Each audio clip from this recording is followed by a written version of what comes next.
देखो इसमें question number 1 का दूसरा पार्ट हमें क्या दिया है, प्राकृतिक संख्याओं के समुच्चय n में जो r यानी जो रिलेशन है, r का मतलब मैंने आपको पिछली वाली वीडियो में बोला था, r का मतलब होता है रिलेशन या इसको संबंध कहते हैं। ठीक है, तो रिलेशन हमें इस प्रकार से दिया गया है, द्वारा परिभाषित है। तो सबसे पहले हम यहाँ पे r निकालेंगे। तो देखो r हम कैसे निकाल सकते हैं, देखो इसकी डेफिनेशन हमें यहाँ पे ये दी है, तो इसको सॉल्व करेंगे तो यहाँ पे दिया है y बराबर x प्लस 5k है, जहाँ पे जो x की वैल्यू है वो 4 से छोटी होनी चाहिए। ठीक है, और समुच्चय किसका है, यानी सेट है नेचुरल नंबर का। तो जो नेचुरल नंबर होते हैं वो हमें पता है कहाँ से कहाँ तक जाते हैं, 1 2 3, मतलब 1 से शुरू होते हैं और इनफाइनाइट तक जाते हैं। तो हमें x और y की वैल्यू नेचुरल नंबर से ही लेनी होगी। तो अगर मैं x की बात करूं तो x की वैल्यू क्या क्या हो सकती है, क्योंकि x की वैल्यू भी नेचुरल नंबर से आएगी। तो x की वैल्यू 4 से कम होनी चाहिए, मतलब 4 से कम, एक तो 1 होता है, एक 2 होता है, एक 3 होता है। तो x की वैल्यू हम ये 3 नंबर ही रख सकते हैं। तो x की वैल्यू अगर मैं 1 रखता हूँ तो y की वैल्यू कितनी आ जाएगी, यहाँ पे लिखेंगे x बराबर 1, तो y बराबर होगा 5 प्लस 1, तो मतलब 6 हो जाएगी। अगर x की वैल्यू अब मैं 2 रखता हूँ तो y की वैल्यू कितनी हो जाएगी, 5 प्लस 2 मतलब 7 हो जाएगी। देखो ये इस प्रकार से है, क्योंकि y की वैल्यू यहाँ पे x प्लस 5 दी है।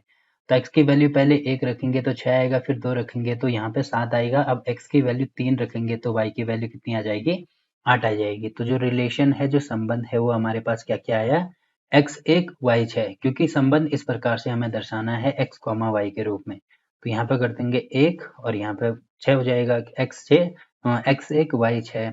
वैसे ही x की वैल्यू जब 2 रखते हैं तो y की वैल्यू 7 आती है, और x की वैल्यू 3 रखते हैं तो y की वैल्यू 8 के बराबर आती है। तो ये हमने इसका पूरा रिलेशन निकाल दिया। अब ये रिलेशन हमें ये चेक करना है कि ये स्वतुल्य, सममित और संक्रामक होगा कि नहीं होगा। यहाँ पे मैं लिख देता हूँ, सबसे पहले लिखेंगे स्वतुल्य। अब देखो इनके आपके इंग्लिश के नाम भी पता होनी चाहिए, क्योंकि 12th के बाद की पढ़ाई सारी इंग्लिश में होगी। तो नामों में कंफ्यूजन ना हो, इसीलिए जो नाम है वो अभी से याद करना शुरू कर दीजिए। तो स्वतुल्य को बोलते हैं रिफ्लेक्सिव,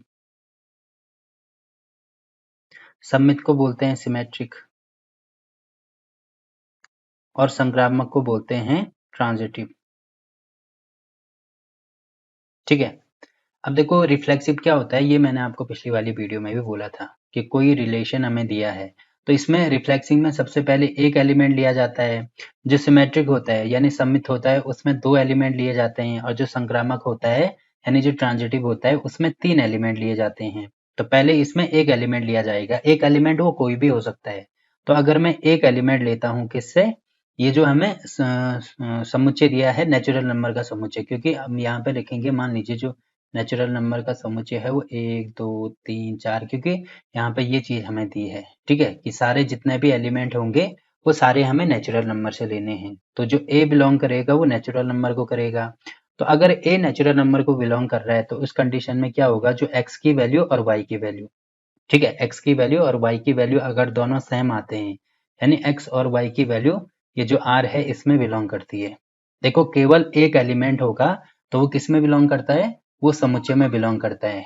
जबकि जो रिलेशन होता है उसमें एक्स भी आता है, वाई भी आता है, क्योंकि आपने क्लास 11th में पढ़ा होगा कि रिलेशन को इस प्रकार से शो किया जाता है। ये पहला सेट होता है, ये वाला दूसरा सेट होता है, तो इसकी इमेज इसके साथ में बनते हैं। तो यहाँ पे आप देख रहे होंगे, इसको पहला सेट है, इसको एक्स कह सकते हैं, इसको वाई कह सकते हैं। तो इसकी इमेज जिसके भी साथ बनेगी, देखो जैसे यहाँ पे नेचुरल नंबर का समुच्चय है तो ये पूरे यहाँ पे नेचुरल नंबर आ जाएंगे, 1 2 3 4 5, मतलब इनफाइनाइट तक। वैसे ही यहाँ पे भी 1 2 3 4 5 इनफाइनाइट तक।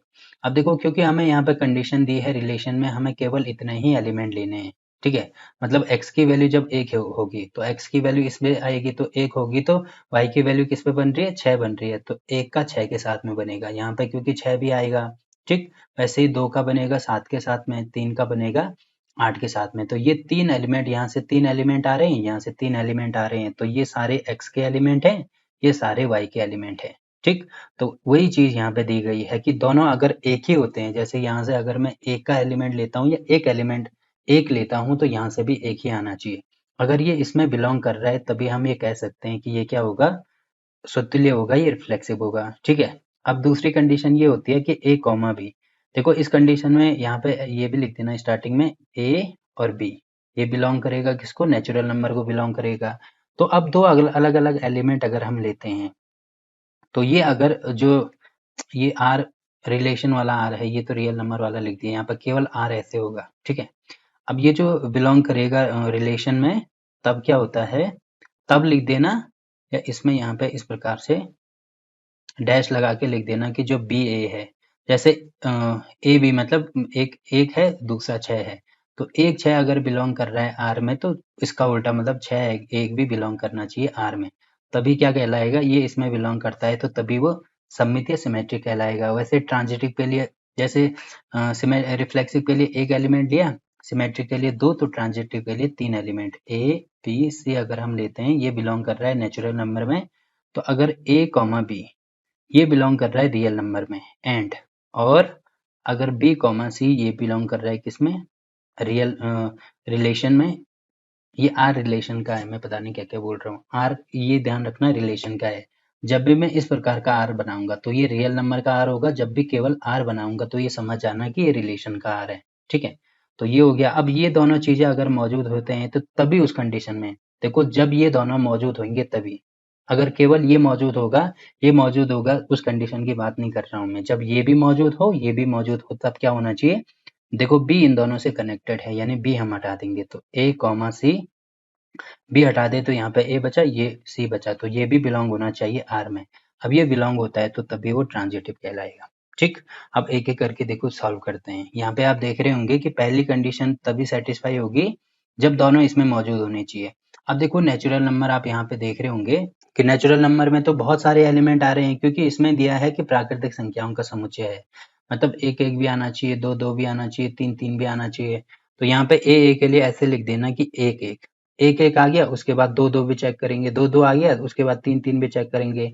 तो जहां तक हम चेक कर सकते हैं वहां तक करेंगे। तो आप यहाँ पे देख रहे होंगे कि जो एक एक है, क्योंकि ए का मतलब पहला एलिमेंट मैंने एक लिया, तो एक इसका भी लिया, एक इसका भी लिया, मतलब एक एक्स का भी लिया, एक वाई का भी लिया, तो ये देखो बिलोंग नहीं कर रहा है, क्योंकि रिलेशन में केवल यही एलिमेंट आ रहे हैं, और यहाँ पे कहीं पे भी आप एक एक नहीं देख रहे होंगे, तो ये बिलोंग नहीं कर रहा है रिलेशन को।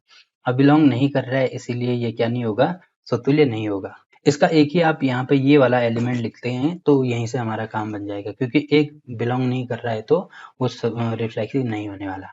अब देखो दूसरा पार्ट हमें क्या चेक करना है, ए कॉमा बी अगर है तो बी कॉमा ए चेक करना है। तो ए कॉमा बी मतलब हम यहाँ पे चेक करेंगे कि एक कॉमा 6, क्योंकि एक कॉमा 6 इसमें बिलोंग कर रहा है, तो यहाँ पे लिख देंगे एक कॉमा 6 बिलोंग कर रहा है आर को। बट क्योंकि ए कॉमा 6 मतलब ए कॉमा बी अगर बिलोंग कर रहा है तो बी कॉमा ए भी बिलोंग करना चाहिए, तो इसको ए मान लो, इसको बी मान लो, तो बी कॉमा ए मतलब 6 कॉमा 1 भी इसमें बिलोंग करना चाहिए।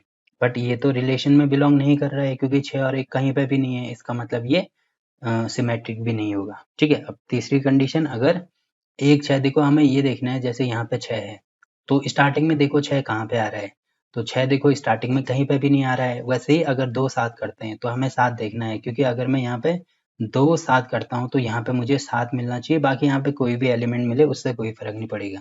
तो 2 7 तो मुझे मिल गया, बाकी 7 स्टार्टिंग में मुझे कहीं भी नहीं मिल रहा है, तो ना तो मुझे ये मिला ना ये मिला। अब 3 और 8, अब देखो ए और बी की वैल्यू मैंने 3 और 8 ले ली, अब यहाँ पे 8 मिलना चाहिए, बाकी यहाँ पे कुछ भी एलिमेंट मिले उससे कोई फर्क नहीं पड़ेगा।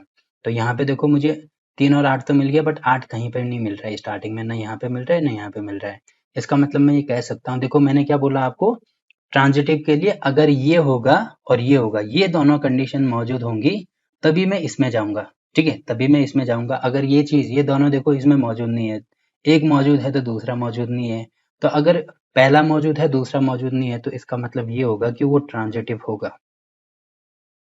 ठीक है। तो इस कंडीशन में ये ट्रांजिटिव हो जाएगा, तो यहाँ पे सही लिख देना, ठीक। यहाँ पे बिल्कुल भी कंफ्यूज नहीं होना है, आपको ये ध्यान रखना है कि अगर ये मौजूद है और ये मौजूद है, क्योंकि एंड का मतलब ये भी होना चाहिए, और एंड का मतलब हिंदी में होता है और मतलब ये भी मौजूद होना चाहिए, ये भी मौजूद होना होना चाहिए। तो अगर ये दोनों मौजूद होते हैं, उस कंडीशन में ये मौजूद नहीं होता है, तो वो ट्रांजिटिव नहीं होगा, ठीक है। बट अगर ये भी मौजूद होता है, ये भी मौजूद होता है, ये भी मौजूद होता है, तब ट्रांजिटिव होगा। अब तीसरी कंडीशन क्या है, अगर ये मौजूद है, ये मौजूद नहीं है, तो उस कंडीशन में भी ट्रांजिटिव होगा, क्योंकि प्रोसेस आगे ही नहीं बढ़ रहा है। देखो यहीं से आगे नहीं बढ़ रहा है, मतलब ये तो है बट ये नहीं है इसमें, तो इसका मतलब एंड का मतलब ये भी होना चाहिए, तो ये नहीं है, तो यहाँ पे लिख देना, मतलब ये चीज समझ जाना आपकी, अगर प्रोसेस आगे नहीं बढ़ रहा है तो उसका मतलब वो ट्रांजिटिव होगा। ठीक है, तो ये हमारा यहाँ पे आंसर हो गया।